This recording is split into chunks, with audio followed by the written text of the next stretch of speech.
हम लोग अपना ही उदाहरण लें, हमारे पास हर कैटेगरी के डिवोटीज आते हैं, इंजीनियर भी आते हैं, डॉक्टर भी आते हैं, लॉयर्स भी आते हैं। मैंने तो लॉ नहीं पढ़ा, उनकी परेशानी को कैसे सॉल्व कर लेते हैं? आध्यात्मिक ज्ञान। उस ज्ञान की कितनी जरूरत है इसमें विस्तार करने की।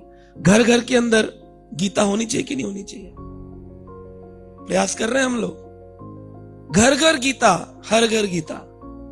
ऐसा नहीं होना चाहिए कि जिसके पास है तो उसको बोलना चाहिए आप कईयों को विद्या दान दे सकते हैं, आपके कारण कई लोगों के पास वो बुद्धि आएगी। एक बार हम लोग मेट्रो स्टेशन पे भगवत गीता डिस्ट्रीब्यूट कर रहे थे, तो एक लेडी जा रही थी, तो मैंने पूछा कि आप क्या करते हैं? लॉयर हूं। मैंने कहा लायर है? कह रहे नहीं नहीं लॉयर हूं। मैंने कहा अच्छा अच्छा लॉयर। भगवत गीता ले लीजिए, जैसे आप लोग पीनल कोड बताते हैं, हम लोग भी गीता के श्लोकों से स्थापित करते हैं कि भगवान है, भगवान कृष्ण का उत्तम ज्ञान पूरे विश्व के लिए। कहती नहीं नहीं आई एम नॉट इंटरेस्टेड। मैं कहा no problem, this is only for intelligent people. जनते ही सुमेधा सा, भागवत में कहा सुमेधा व्यक्ति इसको लेगा। तो जली गई थी, वापिस आ गई। कहती क्या कहा आपने? मैं कहा this is only for intelligent people. Do you think I am not intelligent? मैं कहा एज पर स्क्रिप्चर्स। कहती ओके गिव मी 10 बुक्स, क्योंकि मेरे ऑफिस में 10 लोग हैं, सब बहुत बुद्धिशाली है, हम लोग मूर्ख नहीं है।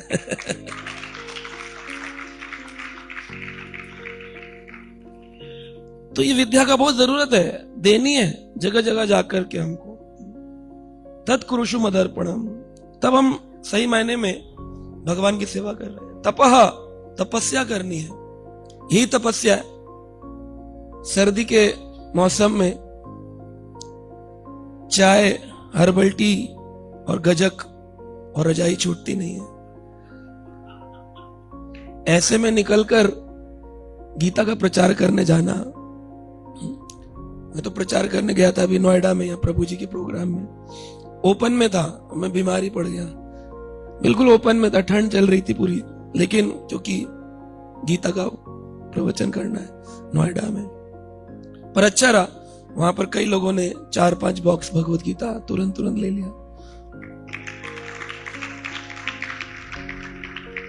तो लेकिन यही तपस्या है। अब लोग बोलते हैं अरे प्रभु जी ठंड लग गई, बेहतर है घर में रहिए थोड़ा हीटर लगा के।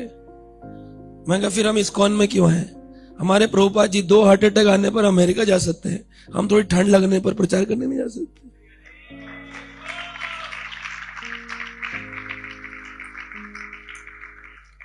तो स्थापित करना चाहिए, बार बार अपने को प्रेरणा देनी चाहिए, है ना, खूब पूरा बल लगा देना चाहिए।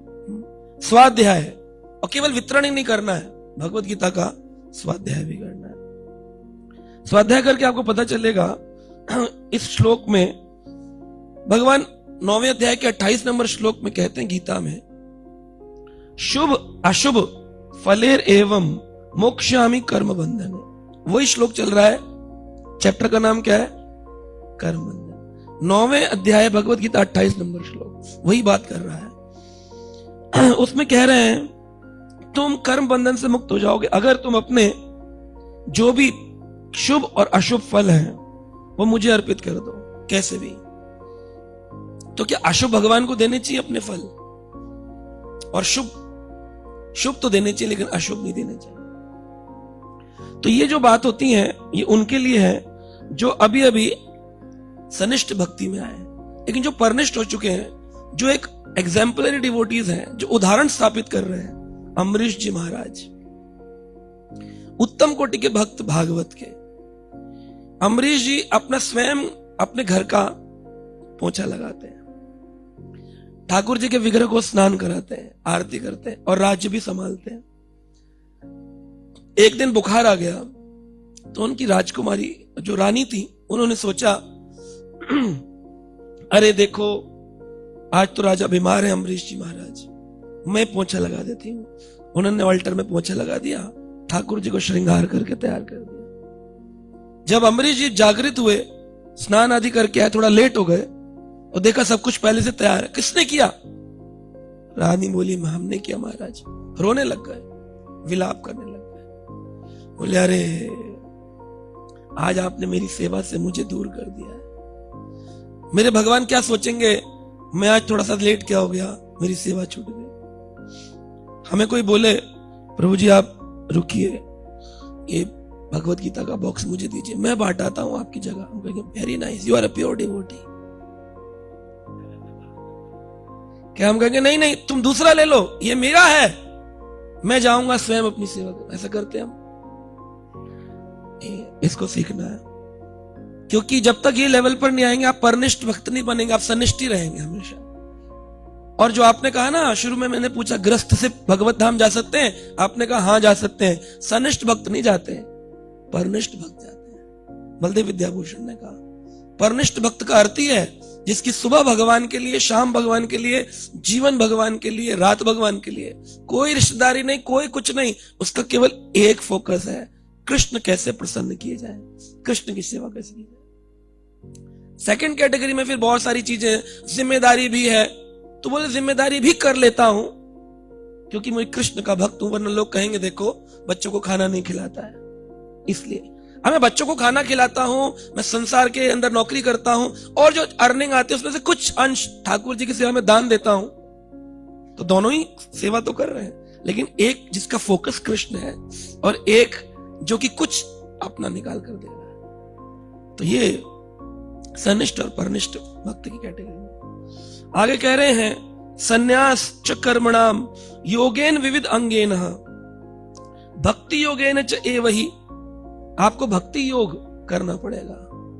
तो कर्म योग, ज्ञान योग और भक्ति योग। कर्म योग क्या है? अपने सारे कर्म कृष्ण के लिए करना। तो भक्ति योग और कर्म योग में क्या फर्क हुआ? दोनों तो सेम ही होगा। भक्ति भी तो यही करता है, सारे कर्म भगवान के लिए करता है। क्या फर्क है कर्म योग और भक्ति योग? गीता तो पढ़ी है आप लोगों ने कि केवल वितरण ही करते हो। क्या फर्क है कर्म योग और भक्ति योग?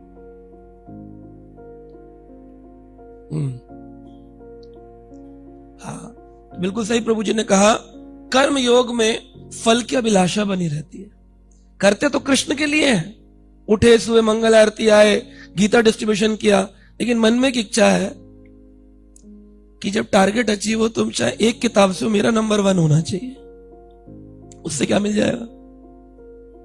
तालियां बजेंगी, श्री गौर प्रभु जी माला पहनाएंगे, हरि बोल। या इसलिए कि प्रभुपाद जी प्रसन्न हो जाएंगे, प्रभुपाद जी मेरे को गोलोक धाम में कहेंगे वाह बेटा वाह, तुमने हमारी परंपरा का नाम रोशन किया है। दोनों में से क्या भाव है? अब जो भाव जिसका जैसा है वो उस कैटेगरी में गिर जाएगा जाके।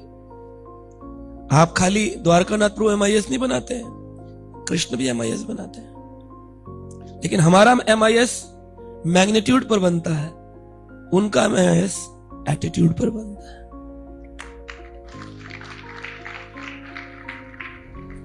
So Krishna never sees the magnitude of the service, Krishna sees the attitude of the service. भगवान भाव क्या है सेवा के पीछे? एक पुस्तक दी लेकिन उसके लिए कई किलोमीटर पैदल चलकर गया, रोड पर खड़ा रहा ठंड में, लेकिन एक किताब देकर आया। हो सकता है कोई उसके लिए ताली ना बजाए, लेकिन ठाकुर जी ताली बजाएंगे। धुंध भी बजने लगेगी उसके लिए, अरे वाह वाह देखो कितनी सेवा करी इसने मेरे उपदेश के लिए, है ना। तो हमारा लक्ष्य ऐसा होना चाहिए कि प्रभुपाद की प्रसन्नता के लिए ज्यादा से ज्यादा पुस्तक करनी है ना, अपनी प्रसन्नता या अपने नाम के लिए नहीं। तो आप देखेंगे फल भी उसी प्रकार से मिलते हैं। प्रभुपाद जी अमेरिका गए तो उनके मन में यही भाव था, कैसे कृष्ण को स्थापित करूं पूरे विश्व में। फल आपके सामने है, पूरे विश्व में आज 503 मिलियन कॉपीज भगवत गीता की बढ़ चुकी हैं। जब प्रभुपाद जी की पत्नी ने चाय और बिस्कुट के लिए वो भगवत गीता की तात्पर्य बेचे थे, क्या उन्होंने सोचा था कि पूरे विश्व में मेरे तात्पर्यों की 503 मिलियन कॉपी बटेंगी?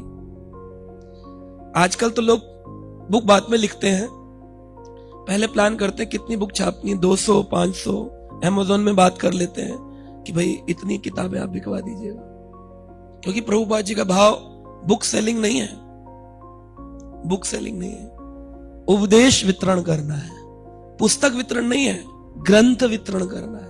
यह पुस्तक नहीं है, ग्रंथ है ना। तो उस भावना से हम जाए तो हम पाएंगे कि सच में रिजल्ट भी वैसे निकलने लग जाते हैं।